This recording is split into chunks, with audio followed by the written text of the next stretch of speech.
Sup niches, and welcome back to another Just for Fun, this time featuring Sonic Unleashed. And the reason why I'm doing Sonic Unleashed is to celebrate the upcoming release of Sonic Colors, coming soon for the Nintendo Wii and the Nintendo DS. Yeah!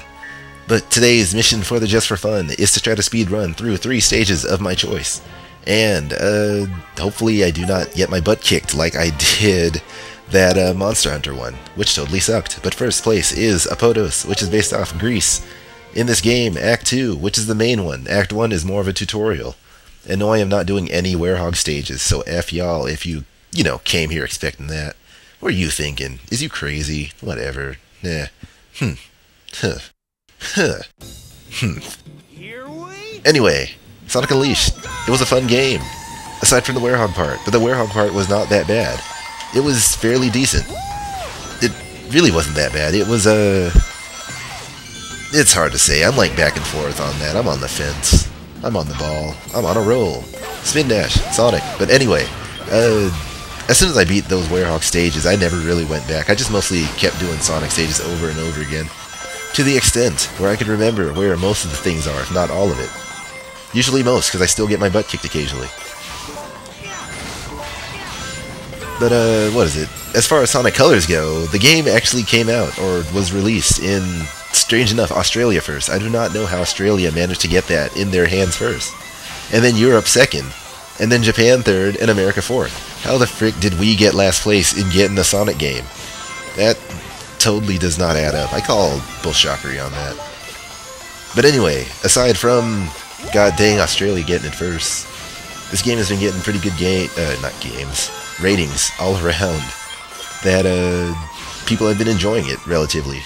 Like it's been getting 7s and 8s and higher, except from game trailers, which gave it a 6.4. Stupid sons of. But anyway, I'm looking forward to it. I can't believe I messed that up. But yes, I'm looking forward to it. Sonic Colors for the Nintendo Wii.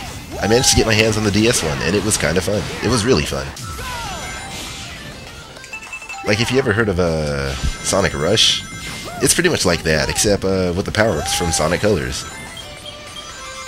And before you think that Sonic Colors for the DS and Sonic Colors for the Wii are the exact same thing, well, they are the same storyline, but the gameplay is completely different. As mentioned, Sonic Colors for the DS is like Sonic Rush. Of course, Sonic Colors for the Wii is an entirely new thing. It's like the daytime stages of Sonic Unleashed, which even better controls, and no werehog, which makes it awesome, and really cool, and fantastic, and wonderful, and funderful, and great, and way past cool. Because, that's what Sonic is about. And speaking of way past cool, did you know that there are actually Sonic comics in the world, like real Sonic comics, made by official artists, and not stupid internet fanboys? I am sorry, fanboys. But yes, if you look in your comic book store, or just your bookstore, you will probably find it if you haven't found it yet.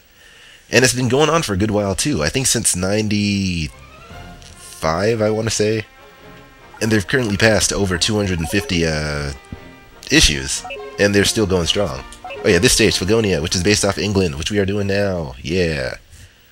But yeah, yeah, it was my brother who got me into the Sonic comics originally, and it's just kind of enjoyable, because they take all the cool stuff from Sonic, including, I guess the original comics were based off of the games, and then based off of the old cartoon, featuring the Freedom Fighters. In fact, that's one of the main things still going on in the Sonic comic too, which, the main team fighting Dr. Eggman or Robotnik is the Freedom Fighters. But the only difference is that most of the storyline isn't really based off the video games, but really just original ideas, or, original to a certain extent, I guess. And in fact, it wasn't just Sonic who had his own comic, it was also Knuckles. But they kind of stopped that for some reason and just threw Knuckles back into the Sonic comics.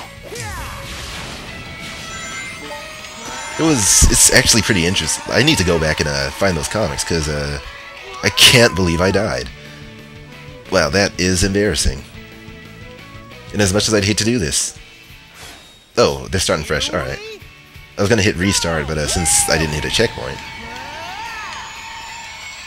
But yeah, also, it's not just America who currently have Sonic comics. England used to have, or used to sell Sonic comics too, and they had their own little storylines and everything. In fact, things were a little bit different within the British Sonic comics. That Super Sonic, rather than being like a superhero entity that Sonic is actually kind of an alternate dimension type character who is actually more evil, if anything else. And also, like, showing the origin of Sonic, he used to be a brown hedgehog instead of a blue hedgehog. Which I'm not sure, how much of that would really be in this, in the American/Japanese series, but, go check it out. You'll find, I can't believe I messed that up too. This is the worst speedrunning ever. AKMZ, I do not want to hear a single word out of you, or read a single text out of you. You know who you are. But, yeah, I guess part of the reason why I enjoyed the later Sonic games so much, like Sonic Unleashed, aside from the Werehog again, is that just the straight up speed. Like, for some reason, regular Sonic fans or avid Sonic fans do not like the whole boost-happy Sonic games, including Sonic Rush and Sonic Unleashed, but I just kind of enjoy it, because every time I think about Sonic, I think about speed, and not so much platforming, even though you do have to jump at certain times. Sometimes I feel like avid Sonic fans don't know what they're talking about. Or maybe they're just a little bit too snooty about their taste in Sonic games. Like, what is it? Even the most dedicated Sonic fans just keep saying, just let Sonic die, stop making new games for him. And that does not sound like fan talk to me. I mean, sure, you want to say some dignity or whatever dignity there is left. But, to say, hey, kill off my favorite hero just doesn't sound like anything a fan should really say. And also, going on with fans. For some reason, some of them just do not want to let go about the fact that Dr. Robotnik is no longer called Dr. Robotnik. I mean, they even know that in Japan, his original name was Dr. Eggman. But they don't want to really accept that. They're like, no, herpaderpaderp, I do not want to call him Dang It. No, yeah, I don't want to call him Dang It, but no, I do not want to call him Dr. Eggman. He will always be Robotnik in my heart. Because as you know, in America, he used to be called Robotnik. But in Japan, and later, around Sonic Adventure, the first one, they all of a sudden called him Dr. Eggman. And it's just kind of a thing that you just kind of have to roll with, I guess. Like how they called Princess Toadstool Peach, and King Koopa Bowser. Or maybe he's still Koopa in Japan, I don't know. Sometimes, but things change, and you just kind of have to roll with the punches no matter what. Oh yeah, and this was my favorite part of the stage. Not jumping off these things, but this part. Unfortunately, you have no control over it. It's all automatic, but it looks really cool. You can just see the amount of buildings that Sega actually worked into this game. And unfortunately, the Wii one is nowhere close to being the same thing. That, in fact, the Wii one is missing 2 stages, and then the controls are much different. It was really weird. It didn't get to establish or use the Hedgehog engine, which is like Sega's version of the Unreal Engine. Which is also a shame that Sega did not get to keep using this Hedgehog engine so far. Like, they only used it for this game as far as I know, and it hasn't gone towards anything else.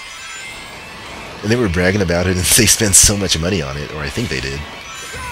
Hate to find out how much they actually did spend on it. But yes, we're almost near the end of the stage. We're grinding, and driving, and rolling, and hitting 8 minutes. Oh, did not see that coming.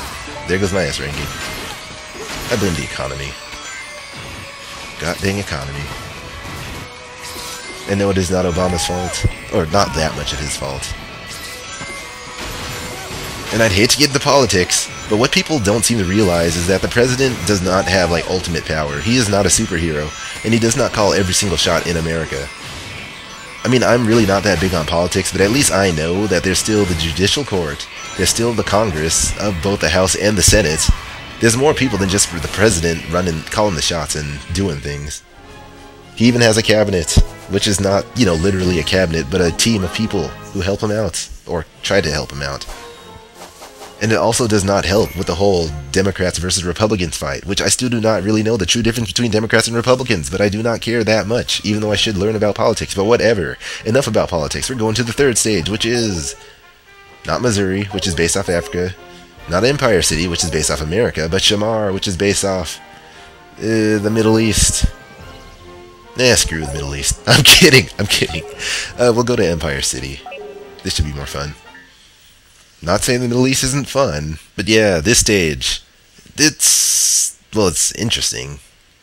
I kind of find it. I kind of think it's a cheap shot that it's all kind of dark and dreary in the city, basing it off America. Honestly, you don't even want to see the NPCs based off this place. But hopefully I don't screw this up, because this was not part of the original plan of the 3 stages I was going to run through.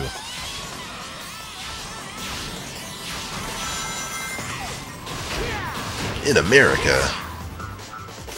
See, even this game, they couldn't even like come up with a unique name for this stage. It's just simply called Empire City. Cool, I did it. Empire City is not a country. Oh shoot, here comes like the worst part of the stage. Let's see if I can not mess this up. And I messed up, and I'm dead. Aww. Let's try this again. There's a certain trick to it. And no, hitting the brakes is not an option. I refuse. Sonic doesn't know the meaning of stop. There we go, there we go, there we go, there we go. Cool. Way past cool.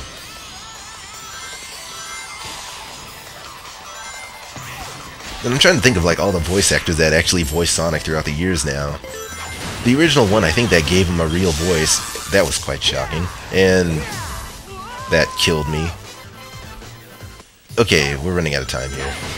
But, what is it? The original voice was, I think Jaleel White was the first actual voice for Sonic. Not counting Sonic CD. And then, what else happened? What's-his-face for Sonic Adventure.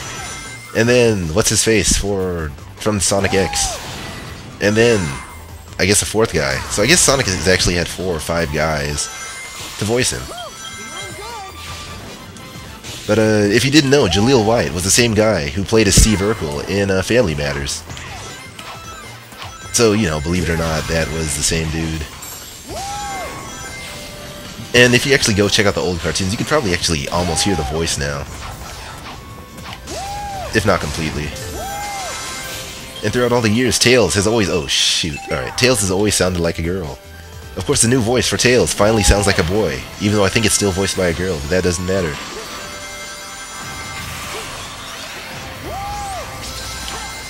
He's firing his lasers. He's slamming on the ground.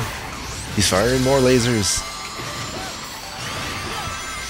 Oh yeah, one awesome thing about this game is that rather than having to use a control stick to go left and right, you know, at quick times, you could actually quick step, which is hitting one of the shoulder buttons. You can actually quick step left and right, which makes it much more easier. Like Sega learned from their mistakes about good and bad Sonic controls, and yet people still complain. In fact, I'm getting a little bit tired of listening to Sonic fans, which I already covered that, but yeah.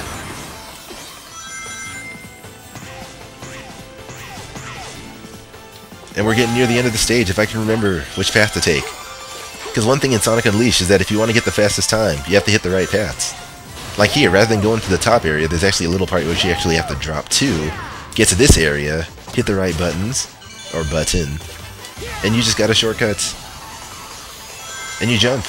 Another shortcut. This comes from frequent times of playing this game.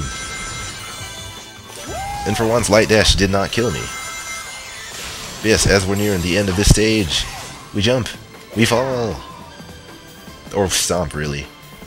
That was a long stomp. 1, 2, 3, 4, 5. And we are done. Yeah. Okay, let's hurry. Let's see if we can hurry through this, because there's one more stage I want to try, but we're running out of time. Come on, come on. Hurry, load. Okay, so yes, this is what I wanted to try. Adabat. Act 3, because this is a crazy, well, one of the craziest ones. The original Adabat is really wild, but this one, you'll see what's going on. In fact, I'm not even going to talk.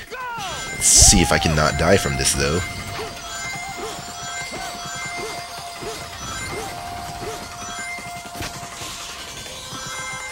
But yes, this stage is entirely quick-stepping, ducking, and jumping.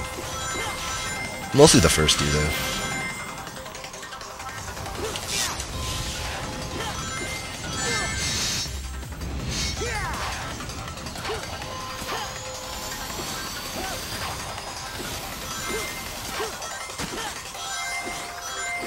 Yes, even with that little flub up, I successfully made it to the goal. So with that, I hope you enjoyed this just for fun, and, frick, A ranking. And we shall see you in the next Let's Play, or just for fun, or one night stand. So catch you guys later. Kids.